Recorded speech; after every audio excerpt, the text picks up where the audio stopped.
Pemirsa Banyuwangi 1 TV, nah kali ini kita berada di Kecamatan Pesanggaran, nah tepatnya di The Wisma Pulau Merah. Nah di tempat ini ternyata ada kisah yang sangat menarik sekali untuk kita simak, untuk kita pelajari, bahkan untuk pelajaran kita nanti dalam mengarungi sebuah kehidupan. Nah ada suatu cerita memang yang sangat menarik, warga Banyuwangi yang ternyata sukses di luar Banyuwangi. Nah, kisahnya sangat menarik untuk kita simak. Dari perjalanan, bagaimana ia berjuang, dan alhamdulillah saat ini menjadi seseorang yang patut kita tiru karena kesuksesannya, bahkan sampai dipanggil Bupati Anas waktu itu untuk pulang kampung ke Banyuwangi untuk ikut membesarkan Banyuwangi, memajukan ekonomi Banyuwangi. Nah, siapa dia? Inilah tamu kita saat ini, Bapak Muhammad Zainal Arifin. Selamat siang, Bapak. Ya, selamat siang, Mas. Selamat siang di Banyuwangi. Nah, ini Bapak Arifin ini sudah tidak asing lagi mungkin di mata masyarakat, khususnya wilayah selatan. Dan kali ini di Pulau Merah. Mungkin pemirsa Banyuwangi 1 TV yang sering berkunjung di Pulau Merah, banyak wisma, banyak penginapan. Nah, salah satunya ini adalah milik Bapak Arifin. Nah, tetapi tidak semudah itu mendirikan suatu usaha yang hingga sukses. Tidak hanya usaha wisma ini saja, tetapi ada beberapa usaha-usaha yang dilakoni oleh Bapak Zainal Arifin. Tentunya kita akan simak perjalanan dari Bapak Arifin ini, seperti apa kisah suksesnya, seperti apa perjuangannya, kesulitannya mulai awal hingga akhir ini. Ya, bisa dikatakan orang yang sukses yang patut kita tiru perjalanannya. Oke, selamat Bapak di Banyuwangi 1 TV. Ya, selamat siang. Oke. Mas dan seluruh pemirsa Banyuwangi 1 TV dimanapun berada. Selamat siang. Sudah lama di Banyuwangi, Pak? Alhamdulillah, saya memang terlahir besar di Banyuwangi. Saya putra asli dari Banyuwangi. Saya nanti akan berbagi kisah cerita lah, bagaimana saya bisa mengarungi samudera kehidupan yang begitu luar biasa, yang mungkin sebagian orang mengatakan ya sekarang merasakan nikmat daripada perjuangan itulah ya. Nah, ternyata saya dengar-dengar ada suatu perjuangan yang sangat tidak bisa dilupakan gitu ya, Pak. Mungkin bisa diceritakan ini perjuangan awal jenengan untuk meraih sebuah karir kesuksesan ini berawal dari Banyuwangi. Apa ini perjuangannya? Ya, memang waktu itu saya habis lulus SMA di Banyuwangi kurang lebih tahun 90. Ya, karena pada waktu itu ya namanya orang tua nggak begitu punya, tapi akhirnya memang saya itu ingin kuliah, nggak dikuliahkan ceritanya. Hingga pada waktu itu saya harus merantau ke Bali. Ya, makanya dalam cerita saya itu memang saya sering mengadakan pelatihan, sering mengadakan seminar kepada anak-anak muda dengan judul memang Kiat Sukses Kaji Arifin dengan modal 10.000. Jadi kayaknya memang aneh. 10.000. 10.000 itu sebenarnya saya dapat daripada waktu saya mau berangkat ke Bali. Bali memang pada waktu itu ya namanya orang tua nggak mau menguliahkan, akhirnya saya mau nggak mau harus ke Pulau Bali dengan modal 10.000. Jadi memang perjalanannya begitu luar biasa. Saya datang ke Bali, ya mohon maaf dalam tanda kutip, hanya bekerja sebagai tukang bangunan. Ya istilahnya gimana ya, namanya kuli bangunan pada waktu itu hanya gajinya 2.500. 2.500 saya harus makan itu dengan hanya nasi, lauknya pun hanya dengan sambal, Mas. Nah, terus saya minumnya pun hanya pakai air keran. Itu betul saya saya lakukan itu. Tapi nggak apa-apa, namanya cerita. Terus berlanjut. Ya, itu saya alami kurang lebih berapa bulan. Pada waktu kerja bangunan itu memang begitu kerja keras. Tapi pada waktu itu namanya Tuhan bersama kita. Nah, jadi saya memang kenal sama anak-anak yang dari Bangil pada waktu itu. Jadi kalau pagi sampai sore saya itu kerja bangunan, malamnya sudah saya harus belajar perak. Tapi alhamdulillah memang tekad saya pada waktu itu memang tinggi. Masa seorang Haji Arifin harus bekerja menjadi seorang, mohon maaf dalam tanda kutip, kuli bangunan. Walaupun kalau saya anggap kerjaan itu semuanya itu nggak ada masalah, semuanya halal lah, nggak ada masalah. Tapi karena tekad niat saya, aku putra daerah Banyuwangi, wong pinter, lulusan SMA Negeri 1 Genteng pada waktu itu, masuk hanya menjadi begini. Ya. Tanda tidak terima saya itulah akhirnya memang dibalas oleh Tuhan. Saya harus pagi itu saya kerja bangunan, malamnya saya harus belajar perak itu. Belajar perak. Nah, sebelum ini sejauh ini, Pak Haji, sebelum jauh meniti karir jenengan ini putra mana? Kalau putra daerah mana? Lahirannya? Saya asli lahir dan besar di Bangurjo. Di Bangurjo, Kecamatan Bangurjo. Saya terlahir Desa Kebon Dalem. Ya betul. Nah, untuk orang tua itu apa aktivitas orang tua jenengan, pekerjaan? Ya pada waktu itu orang tua saya yang perempuan itu berdagang, yang laki-laki bapak itu petani ya. Petani ya. Petani. Berapa saudara? Saya 4 bersaudara. Jenengan yang? Nah, saya yang nomor 2. Nomor 2 ya. Nomor 2. Dari 4 saudara itu jadi semua atau? Ya karena ya ibaratnya orang Jawa itu untuk sak pekarangan gak bodoh lah istilahnya. Okay. Ada yang jadi kiai, ada yang harus ikut saya ke Bali, tapi rata-rata ikut saya ke Bali. Karena alhamdulillah dari perjalanan saya ke Bali itu ya saya memang cepat akhirnya bisa membuat ekonomi keluarga. Ya memenuhi keluarga itu. Sehingga ceritanya pada waktu itu ini dilanjut nih, apa seterusnya? Lanjut ya. Jadi dari saya belajar perak itulah saya bisa memulai karir hidup baru. Ya memang pada waktu itu saya tinggal di Kute, malamnya pun saya tuh harus menggait, memang harus menggait bule-bule di pantai. Ya, akhirnya saya terjadi interaksi yang begitu luar biasa. Memang akhirnya saya berpandai bahasa Inggris. Siangnya pun saya harus kerja perak di Kute itu. Sehingga akhirnya selama saya itu hijrah ke Kute, memang saya sudah bisa kerja bangunan lagi. Berlanjut cerita itu, akhirnya memang saya alhamdulillah punya perusahaan sendiri di Bali. Perusahaan perak itulah yang saya bangun bertahun-tahun sehingga saya itu punya rumah dan perusahaan di Bali. Gitu. Nah terus akhirnya singkat cerita memang karena saya sudah terbiasa hidup di Bali, ya saya pulang ke Jawa itu hanya hanya tahunan saja, sambang aja. Bahkan 2-3 hari sampai 4 hari pun saya tuh kurang kerasan lah ya gitu. Tapi ya akhirnya ya tadi takdir sudah menentukan lagi. Memang pada waktu itu, waktu hari raya itu saya biasa yang namanya di Banyuwangi itu ada agenda acara yang namanya temu kangen warga Banyuwangi lah, warga pengusaha Banyuwangi yang ibaratnya sukses di luar daerah. Pak Anas pada waktu itu menyampaikan, ayolah pulang ke Banyuwangi ya gitu. Nah, akhirnya saya itu main ke Pulau Merah sini, main ke Pulau Merah. Katanya ceritanya Pulau Merah itu begitu terkenal luar biasa, ramai sekali lah, ramai sekali. Nah terus memang sewaktu itu saya hanya nyeletuk aja di pantai itu kepada Mbak tukang bakso. Saya bertanya, Mbak di sini apa nggak ada toko atau tanah dikontrakan Mbak? Oh aneh Mas, itu dalam pantai. Tak hubungnya ya Mbak, saya nggak apa-apa. Nah pada hari itu juga memang saya menjadikan toko di pantai itu menjadi milik saya. Akhirnya memang berlanjut karena memang jiwa saya itu jiwa pariwisata dan jiwa bisnis. Ya memang saya bertekad bagaimana untuk bisa mengembangkan wisata Pulau Merah ini menjadi luar biasa lagi, walaupun Pulau Merah sudah terkenal gitu Mas Hitam. Oke. Siap, berarti modal jenengan 10.000 ini menarik ini.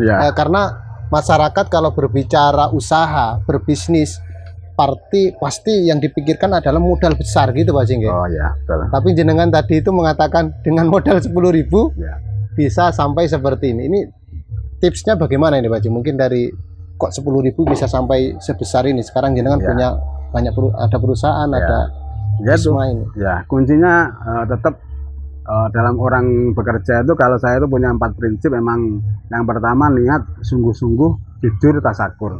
Dan niatnya bagaimana? Ya kalau kita masih belum punya uang, ya bagaimana kita bisa mendapat uang? Ya salah satu contohnya kalau kita menjadi pekerja ya harus menabung. Kalau kita ingin menjadi pengusaha memang harus menabung dulu. Ya memang tidak mungkin kita itu tidak punya usaha dan tanpa punya uang. Tapi itu pun bisa kalau kita tuh modal jujur. Jujur kita tuh apa? Ya kalau kita itu jujur, pastilah banyak orang yang mencari kita. Ya alhamdulillah pada waktu itu saya juga dipercaya oleh bule. Karena memang sifat kejujuran saya dipercaya oleh bule, sehingga saya bisa mengumpulkan uang untuk bisa saya mendirikan perusahaan sendiri gitu Mas Idam. Gitu.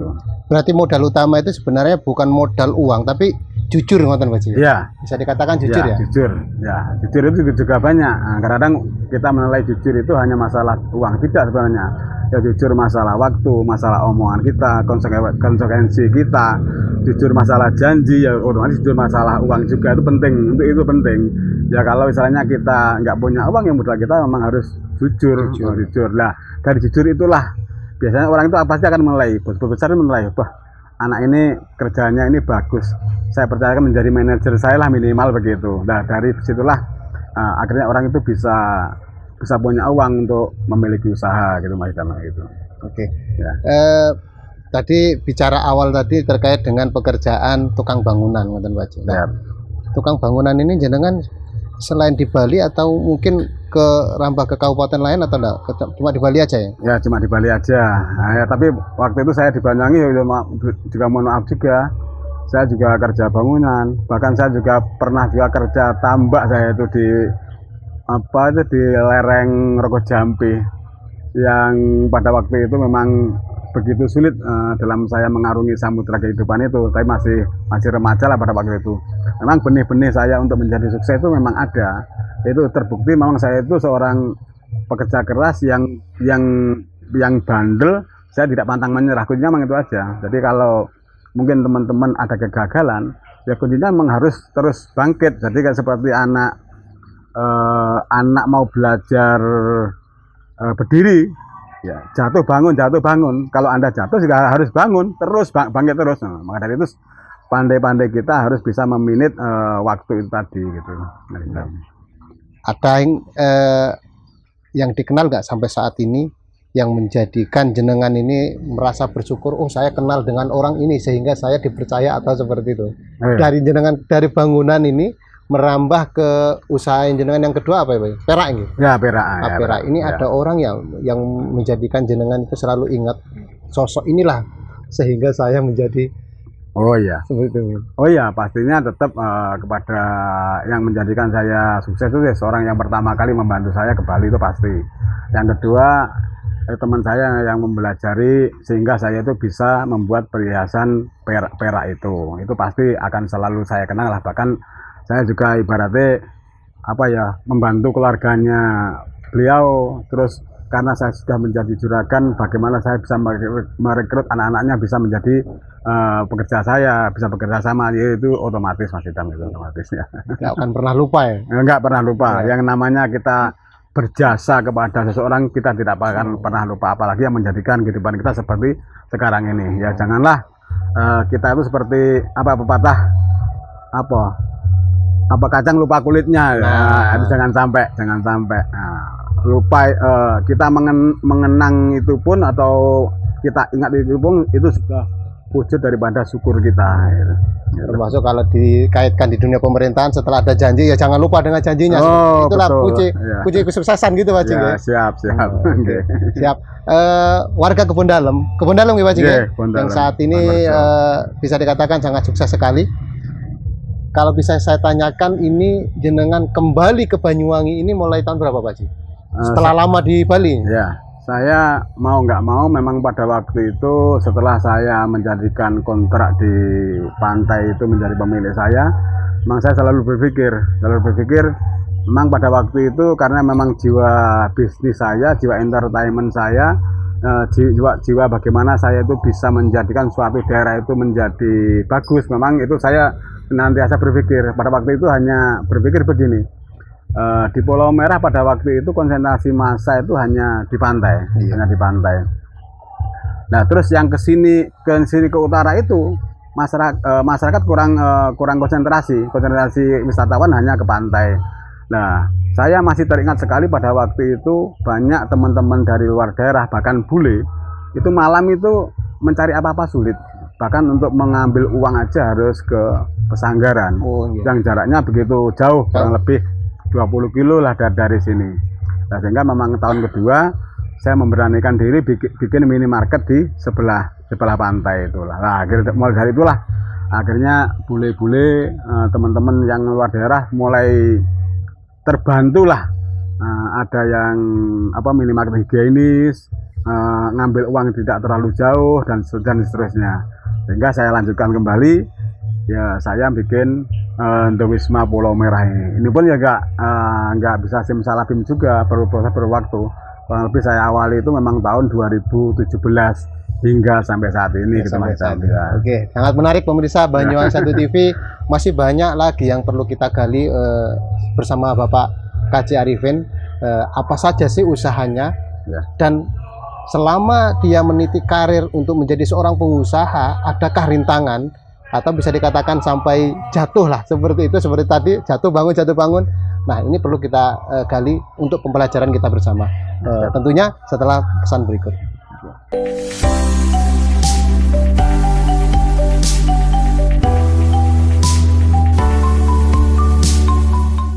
Oke pemirsa Banyuwangi 1 TV, kembali dengan kami masih berbincang-bincang dengan Bapak KJ Arifin. Nah, pembicaraan kita kali ini kita akan mengulas ini. Ada apa aja sih usaha dari Bapak KJ Arifin? Kok sampai bisa dikatakan ini dipanggil Bupati Anas, waktu Bapak Anas menjabat di Banyuwangi dipanggil untuk datang ke Banyuwangi, majukan ekonomi Banyuwangi, ya seperti itu. Nah, langsung aja kita akan ngobrol langsung dengan Bapak KJ Arifin. Oke Pak Haji. Oke. Usaha jenengan saat ini apa aja Pak Haji? Di Bali juga kabarnya juga besar, sekarang di Banyuwangi juga seperti itu. Oke, pemirsa Banyuwangi 1 TV. Jadi usaha saya di Bali itu sampai saat ini saya memang ekspor impor perhiasan. Perbatasan saya ekspor impor itu ke seluruh berbagai penjuru dunia, bahkan ke Eropa, ke Amerika, ke Jepang, ke Australia dan negara-negara yang lain. Dan begitu juga kami juga punya usaha ex hotel, jual beli ex hotel, ada usaha jual beli mobil, dan ada usaha juga saya itu kos-kosan dan persewaan toko. Yang di Jawa sendiri, alhamdulillah saya juga ada di pantai Pulau Merah itu, kita ada oleh-oleh, terus ada minimarket, dan hingga hotel ini, dan juga gabung kerjasama lah sama temen mendirikan pabrik triplek di Wonosobo. Lumayan banyak Pak Haji. Iya. Siap. Dipanggil di Banyuwangi, langsung berkiprah di Banyuwangi pun juga banyak usahanya. Tapi sebelum kita membahas ini usaha-usaha Pak Haji di Banyuwangi terutamanya, ini ada nggak perjalanan jenengan ketika menitik karir untuk menjadi seorang pengusaha ini, jatuh bangunnya ada nggak Pak Haji? Oh ya, otomatis lah, pasti. Setiap pengusaha saya yakin pasti ada jatuh bangunnya. Karena itu kiatnya adalah kembali lagi yang tadi itu, ya kalau kita jatuh memang harus bangun dengan berbagai macam upaya kita. Bagaimana ya, kita pasti dengan jatuh itu pasti kita ada kelemahan, tidak mungkin kita jatuh nggak ada kelemahan. Mungkin sistem manajemen kita, mungkin janji kita, mungkin kualitas kita dan sebagainya. Maka memang hal yang terpenting di dalam berbisnis itu apa? Berbicara masalah kualitas ya. Apabila jenengan berproduksi itu kualitasnya bagus, otomatis akan dicari orang, itu sudah kunci dah. Jadi pasar yang paling bagus itu pasar yang memang dicari, pasar yang dicari orang, karena memang kualitas kita itu terbukti. Nah, kualitas itu ya memang harus, kalau saya berbicara itu, moto saya di dalam berbisnis perak itu, we always save the best. Jadi kami melayani yang terbaik. Ya, apapun juga memang pekerjaan itu pelayan. Ya, di pekerjaan apapun juga, maka melayani itu memang harus nomor 1. Itu harus. sesalah apapun juga kalau yang namanya customer, pembeli itu raja. Jadi kita tidak bisa menyalahkan seorang pembeli, itu kunci ya, kuncinya harus di situ. Ya. Tapi saya dengar cerita jenengan ini sempat membuat kerajinan itu di Banyuwangi, Ya, dan akhirnya jatuh gitu Pak Haji ya, atau terus kembali ke Bali? Ke Bali, betul. Gimana ceritanya nih Pak Haji? Oh iya, pada waktu itu saya setelah berhasil bisa kerja perak di Bali, akhirnya saya memang bertekad kembali ke kampung halaman. Pada waktu itu akhirnya memang saya mendirikan perusahaan perak di Bangurjo pada waktu itu. Alhamdulillah memang karyawan saya itu sampai berapa puluh lah waktu itu, sampai saya juga dapat bantuan bupati pada waktu itu juga. Saya bisa memberdayakan anak-anak di sekitar untuk menjadi pekerja, untuk menjadi pengrajin perak, bagaimana bisa berkarya. Saya story-nya ke Bali pada waktu itu. Tapi itu tadi, ya, karena mungkin saya kurang hati-hati di dalam berbisnis, seperti yang saya katakan tadi, yaitu tadi saya kurang amanah, saya kurang jujur, saya kurang kualitas. Yaitu tadi, waktunya bekerja malah kita main ke sana kemari. Waktunya kita ada janji, kita nggak menepati janji. Ya berarti kita nggak jujur di dalam beberapa hal. Ya itulah yang akhirnya menjadikan usaha saya itu bangkrut. Akhirnya saya itu kembali lagi minta tolong kepada bos saya tak kembali aja ke Bali biar nanti sampai mengawasi saya lebih enak, biar nanti pekerjaan lebih dekat, distribusinya pun lebih dekat lagi. Akhirnya memang bos saya, bully saya pada waktu itu menerima, sehingga saya dikontrakkan di Bali lagi gitu. Ya. Bangkrutnya ini bisa dikatakan habis atau seperti apa itu? Iya, ya habis ya, hampir habis ya, sangat habis ya. Gimana nggak habis? Uang orang dibuat kerja malah dibuat main. Yang seharusnya ini modal dibuat ini dibuat itu, ya otomatis pasti habis. Makanya dari itu kalau kita itu memegang uang, kalau untuk kerja ya memang murni untuk kerja. Jangan sampai mohon maaf, banyak mungkin cerita teman-teman pinjam uang di bank yang notabene itu untuk usaha, tapi kenyataannya malah buat beli mobil, buat beli ini itu biar gaya-gayaan. Ya kalau menurut saya memang nggak masuk. Ya.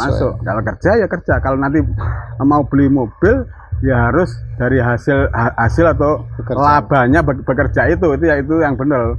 Apalagi kalau mau ditambahkan lagi pada modal ya, sehingga akan tambah besar gitu Mas Idam. Oke, siap. Nah, ya. Jenengan ini balik ke Jawa ini ya. Banyak juga sih masyarakat yang mengatakan di Pulau Merah ini usaha jenengan cukup luar biasa. Artinya ada wisma, ya. Ada apa namanya itu tadi semacam toko ya. Ya. Toko, minimarket ya. Minimarket. Oleh-olehnya. Nah, padahal kalau saya lihat pembicaraan jenengan dari awal tadi, sebenarnya jenengan kan konsepnya ini ke perhiasan. Ya. Ke perak. Ya. Ini kok lari sampai ke ya. Wisma. Ya. Ini ada resto juga. Ya, ini ilmunya dari mana, Mas? Kok bisa seperti ini kan? Ya itu tadi sebenarnya kalau saya itu bilang begini, makanya percaya diri itu memang harus, tapi memang harus dibarengi dengan yang namanya realita, itu yang paling penting. Makanya kalau konsep saya, kalau orang lain bisa, kenapa saya nggak bisa? Itu memang kunci.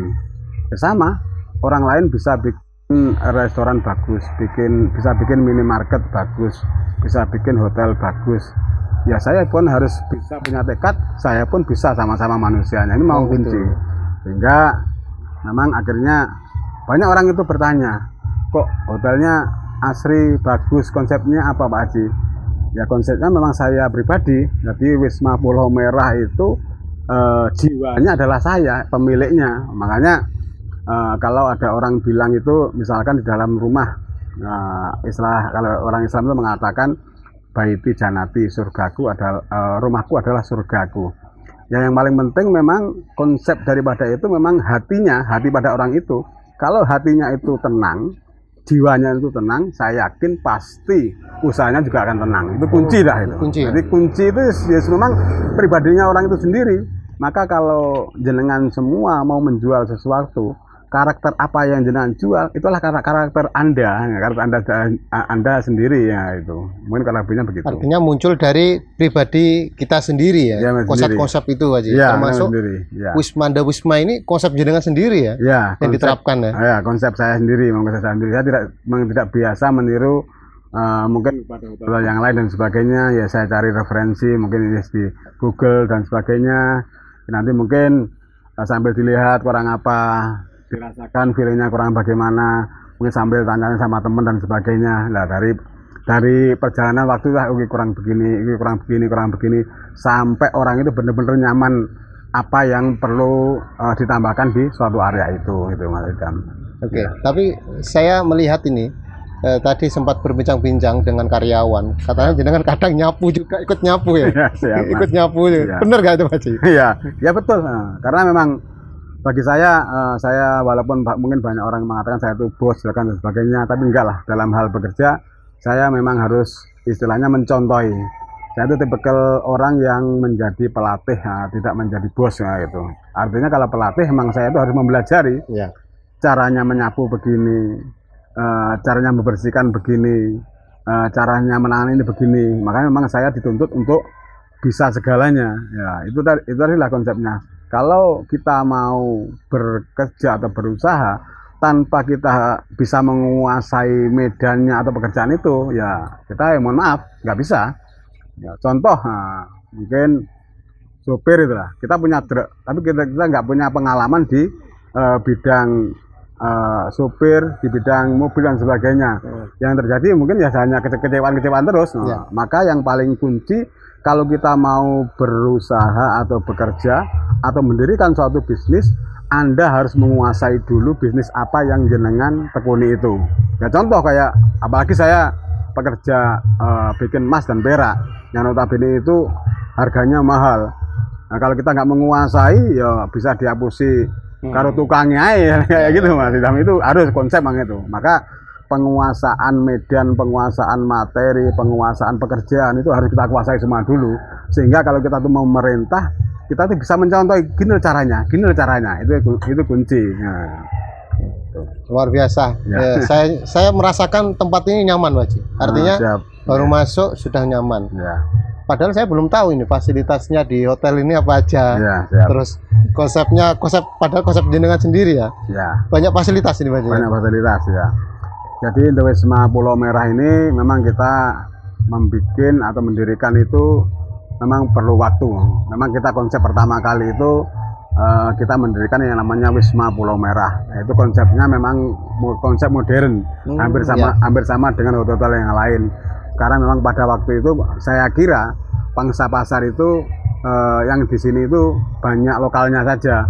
Makanya saya mendirikan yang Wisma Pulau Merah yang konsep sama. Maksudnya konsep sama itu konsepnya modern lah, pakai batako, listrik, pakai AC, wifi dan sebagainya. Tapi akhirnya memang dengan berkembangnya zaman, permintaan bule kok mulai banyak, nah itu lah. Pengalaman saya di Bali, nah itulah yang saya bawa ke Banyuwangi. Oh, ternyata selama saya hidup bersama dengan bule, artinya hidup bersama itu berteman sama bule itu senangnya begini. Nah, bahkan dia senang model yang kembali ke alam, natural. Itu alhamdulillah memang saya bisa menguasai lah permintaan bule itu senangnya seperti apa gitu Mas Idam. Berarti nuansa alam ini ya? Ya, nuansa alam. Ini saya katakan natural. Bule-bule ya, lebih senang di sini. Oke, Pak Haji. Tapi saya melihat ini jenengan tidak hanya di dunia bisnis saja. Selama di Banyuwangi, yang saya tahu jenengan ini sudah juga berkecimpung di dunia organisasi. Organisasi apa aja Pak Haji? Ya, itu memang jiwa saya itu mungkin sudah ditakdir oleh Tuhan. Orang mengatakan di mana bumi saya injak, di situ langit saya junjung. Itu memang saya terbukti walaupun saya pertama kali datang ke Bali, yang notabene saya itu kurang bisa diterima, tapi karena saya itu bisa berbaur sama masyarakat, sehingga pada waktu itu saya mendirikan sepak bola. Alhamdulillah sampai sekarang itu ada di Canggu, namanya PS Samudra. Dan begitu juga saya ke Banyuwangi sama. Saya datang ke Banyuwangi pun saya tidak hanya membawa cerita, saya membawa realita. Ya pada teman-teman di pantai pada waktu itu, ya saya akhirnya mau nggak mau harus berbaur sama masyarakat di sini, sama teman-teman di sini. Akhirnya kita membangun komunitas lagi. Yang notabene di sini itu di Pulau Merah itu ada wisata yang namanya wisata alam berupa ombak. Jadi konsep ombak itu kalau di Pulau Merah itu memang yang dijual itu di samping pemandangannya, juga di Pulau Merah itu memang ada potensi ombak yang luar biasa yang bisa dibuat untuk surfing. Nah pada waktu itu memang saya datang ke sini, ya saya kumpulkan lagi anak-anak bagaimana terbentuk komunitas lagi. Akhirnya alhamdulillah bisa terbentuk lagi, sehingga dengan berkembangnya waktu saya oleh teman-teman ditunjuk menjadi ketua Selancar Ombak Indonesia Kabupaten Banyuwangi. Nah, akhirnya berkembang terus, akhirnya teman-teman juga minta menjadi ketua Angkatan Muda Banyuwangi, menjadi wakil ketua Persewangi, menjadi pembina sepak bola ini, pembina masjid dan sebagainya. Itulah, maka kalau saya bilang, ya kalau Pak Yai bilang itu khairunas anfa'um linas lah kayak itu. Jadi sebaik-baik umatku, kata Nabi itu orang yang paling banyak manfaatnya bagi orang lain. Nah, selama hidup inilah yang harus kita ukir. Bagaimana kita bisa membuat sejarah bahwa kita itu benar-benar bermanfaat bagi orang lain gitu. Orang lain gitu. Ya. Oke. Kemanfaatan itulah akhirnya membuat jenengan ini bisa dikatakan usahanya semakin maju gitu Pak Haji ya. Ya, otomatis ya. Ya. Karena kalau kita banyak relasi, otomatis banyak teman, banyak saudara, otomatis banyak relasi. Ya kuncinya memang itu. Ya kita kuncinya harus smart, ya kita harus sopan, harus santun, harus kita menjadi orang yang biasa, tapi kita harus menjadi orang yang berpikir luar biasa, masih tahu gitu. Tapi kira-kira ada target-target lagi nggak Pak Haji? Artinya jenengan sudah punya usaha di sini, berorganisasi, ada target, pasti masih ada target ya Mas ya? Ya. Untuk ke depan mungkin akan melihat usaha apa yang potensial di Banyuwangi. Intinya komitmen untuk memajukan Banyuwangi gitu ya? Ya, saya siap. Makanya di Banyuwangi sebenarnya sangat luar biasa. Tinggal kita bagaimana mengelolanya saja. Ya contoh di daerah terdekat saya ini ya di Pulau Merah. Sebenarnya banyak spot-spot wisata yang perlu kita garap. Salah satunya itu kalau di Mustika kita sudah mulai terkenal dengan dengan masakannya. Kita juga ada lagi yang namanya di tetangga sebelah sebenarnya Gemuk Kancil. Nah, itu sebenarnya potensial sekali untuk bisa kita buat kelola wisata seperti kayak yang di Pulau Merah ini ya. Kita tinggal menunggu waktu saja bagaimana kekompakan kita bersama-sama antara pemuda yang di sini, antara mungkin perhutani, antara Pemda, untuk bisa memajukan spot-spot wisata yang ada di pulau yang di selatan ini. Karena walaupun bagaimanapun juga yang namanya kita berbicara masalah wisata, itu memang berbicara secara global. Pasti kalau orang itu mau datang ke Pulau Merah, pasti itu bertanya, tamu-tamu sebenarnya di Pulau Merah itu ada apa aja. Nah, itu. Ya, makanya kita senantiasa menyebut. Kita ada Gemuk Kancil, kita ada Pancer, ada Mustika, kita ada Wedi Ireng, kita ada Sarongan, Green Bay, kita ada Turtle, ada Penyu. Nah, itu. Jadi memang paket ini harus dimunculkan supaya orang itu nggak hanya bosen di Pulau Merah. Di Pulau Merah saja. Dari spot-spot wisata memang harus kita mulai bangun lah. Itu justru dengan seperti itu banyak spot-spot wisata di Pulau Merah, sekitar Pulau Merah, mereka akan lebih senang lagi, artinya tidak hanya satu tujuan gitu Pak Haji ya. Oh iya. Lebih tertarik lagi karena banyak spot di sini yang menarik gitu ya. Iya, otomatis begitu. Ya sama dengan homestay itu. Makanya saya senantiasa mengatakan kepada teman-teman, ya masalah homestay, ayolah kita buat yang benar-benar berkualitas semua. Karena kita tidak bersaing di sini. Jadi semakin banyak homestay malah semakin bagus. Jadi kita tidak ada persaingan yang namanya kanan kiri, nggak ada. Karena apa? Ya sama. Jadi misalkan daerah kuliner itu kalau kita itu hanya satu tempat nggak bagus juga. Jadi harus banyak tempat, banyak pilihan.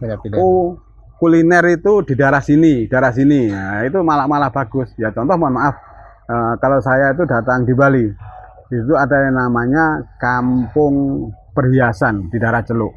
Ya makanya orang-orang luar negeri itu datangnya ke Kampung Perhiasan itu.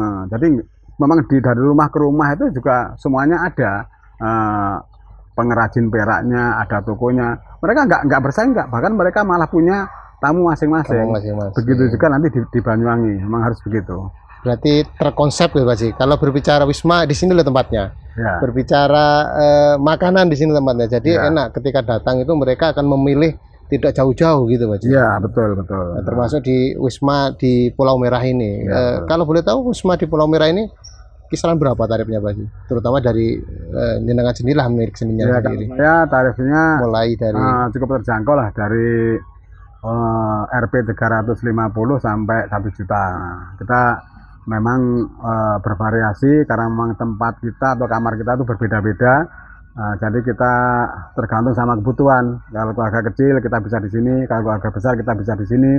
Dan sampai itu juga banyak juga dari teman-teman sekitar juga, tetangga-tetangga sekitar juga masih banyak homestay lah di sini, yang istilahnya monggo teman-teman pemirsa Banyuwangi 1 TV lah untuk bisa memilih bahwa di Pulau Merah ini banyak istilahnya penginapan yang sudah bertaraf istilahnya itu yang bagus lah ya, dengan tarif yang minim kayak minim gitu, ya. gitu.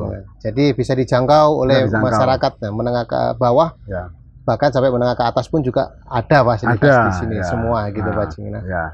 mungkin ada satu kata-kata mungkin dari Pak Haji untuk bisa mensupport pemirsa Banyuwangi 1 TV yang mungkin pada hari ini ketika melihat tayangan ini mereka adalah seorang pengusaha yang bisa dikatakan mereka lagi berjuang atau mereka lagi jatuh. Seperti itu. Mungkin ada motivasi untuk para mereka yang menyaksikan tayangan ini Pak Haji. Ya, kuncinya tetap bekerja. Kalau kunci saya pribadi ya seperti apa yang diajarkan oleh ajaran saya. Jadi bekerjalah engkau seakan-akan hidup selamanya, berdoalah seakan-akan engkau mati besok pagi. Tetap kuncinya tetap bekerja sekeras mungkin dan berdoa semaksimal mungkin. Itu yang paling kunci. Itu aja. Sejalan Pak Haji ya? Ya harus sejalan. Ya tidak bisa kita hanya bekerja, kita lupa dengan doa kita. Ya begitu juga sebaliknya, kita nggak bisa hanya berdoa tapi kita nggak mau beraktivitas. Ya muhal, nggak mungkin lah ya. Karena rezeki itu datangnya dari pekerjaan kita. Gitu. Terima kasih Pak Haji. Ya. Sudah memberikan semua motivasi untuk pemirsa Banyuwangi TV. Itulah tadi pemirsa Banyuwangi TV perbincangan kita dengan Bapak Kaji Arifin. Inti dari pembicaraan tadi Pak Haji Arifin ini mengatakan harus berjalan seiringan, doa dan bekerja harus sama-sama dilaksanakan, tidak boleh satu-satu, ya. Harus berimbang, ngerti Mas Inge? Betul. Itulah tips dari kami, dari Pak Haji Arifin. Mudah-mudahan Pak Haji semakin sukses, amin. Semakin bisa mengembangkan potensi-potensi wisata di Banyuwangi, memajukan ekonomi Banyuwangi. Terima kasih. Terus ikuti di Banyuwangi 1 TV. Assalamualaikum warahmatullahi wabarakatuh.